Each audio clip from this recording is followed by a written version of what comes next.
Welcome back, dear friends, to a video that I've been meaning to finish editing for ages.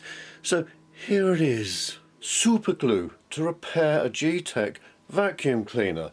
Let me show you. I mean, you put Superglue in the title of a YouTube video, which I probably won't, and you get millions of hits because people just seem not to be able to resist it. Here's our lovely G-Tech battery powered Hoover, and it's very nicely designed and it's lasted a nice long time.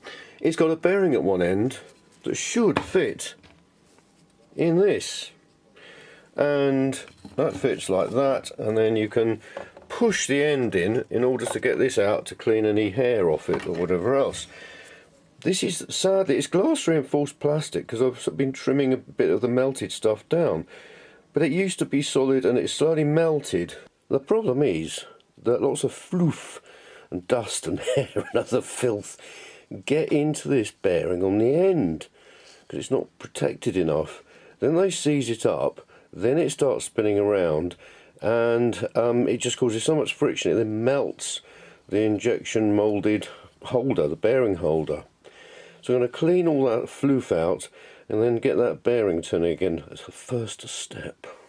What I'm going to do, having ummed and ahed about it and thought about using laser cut bits and pieces like you do, I'm going to use a mixture of superglue and baking soda to build all this up again, fill the hole up, make a nice little thing so that I can drill it out, because superglue and baking soda is absolutely amazing. Well, there's one of the ingredients. Happy with that. Now this is the interesting thing. In the US, I believe, and in the UK, they always talk about using baking powder. Baking powder is sodium bicarbonate. Of course it is. Sodium bicarbonate is sodium bicarbonate. So that's one alternative that all the videos always suggest using. Oh, there's this, which is bicarbonate of soda. Raised sodium hydrogen carbonate. It's got hydrogen in it. I don't know. I reckon they'll both work equally as well, because the thing is, it's using two different materials with different properties, mix them together. This just forms something like a sort of aggregate in concrete. If that's the cement in concrete that sticks it together, this is the aggregate, and it sets really quickly and it is really solid apparently. First thing I've done is to make something to actually hold all this mixture in the right place. Luckily I had one of those things, ends of a shower hose, and I mounted it on a more strong solid fitting, and then used a hacksaw. That's a hacksaw, not a parting off tool, because if you try and part off something that thin, it suddenly cuts through, catches, and then all hell breaks loose. So I've got that done. I will now glue that on there. It needs to be higher because there's that rebate in the end that can, that is designed to allow that to squeeze in, if that makes any sense. This is brave. I'm actually going to keep the camera on. So I've stuck this down, stuck that to that, stuck that down onto some brown tape. I'm just going to put a load of super glue just around everything first. I'm going to build it up with layers to make sure that the super glue gets into it. One top tip I found is not to touch the schnozzle on it, because otherwise it blocks it all up.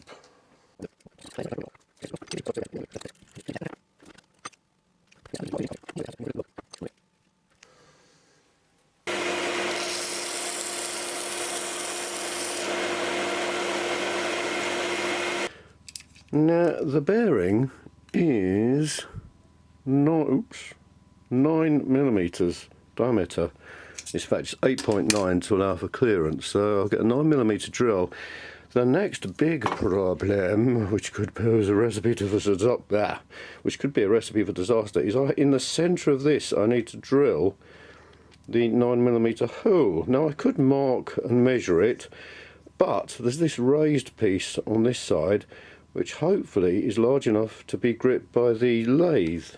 Well, it's held in, and hopefully the force being this way will just push it against the jaws of the chuck. I need to drill it 4mm deep.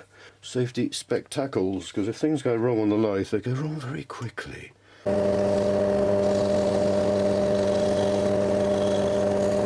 So that's now 4mm deep, exactly centred. You can see, I'm glad I didn't do it to reference this out a bit because I haven't got that quite centred.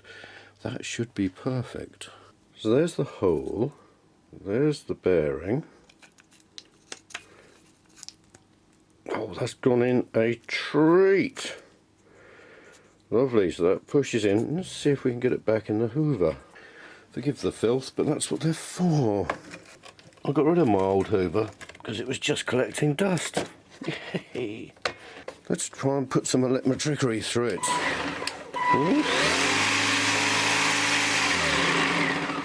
Oh, it tells you what. That's most exciting. Also meant to say that I used the same technique and repaired a weed whacker or flymo in the UK. This one, in fact, a rechargeable one, very nice. But the problem was the bottom bearing again wasn't suitably protected against the ingress of bits of grass and things like that, and seized up, so this was all completely wobbly. So I took it apart to halves, packed it carefully. I still had the top bearing so I could line it properly, carefully lined it up, packed the broken lower bearing support with the super glue and baking powder, slowly built it up, and it fitted beautifully because I was actually packing it around the original bearing, and it's still working beautifully today. As I say, it was completely wobbly. Good quality tools and equipment, obviously they have a metal bearing holder, so if it starts getting hot the metal can conduct the heat away and you've got the strength and everything, whereas because of the nature of injection mouldings, you never have anything is very thick, because if you have a thick area, as it cools it contracts, so like a sort of cube where you'd have really obvious concave sides. It would be ridiculous, the whole thing would distort so much. That's why they take so much care with injection mouldings to have lots of little fins and things. If you look at the underneath of Lego blocks you'll know what I mean.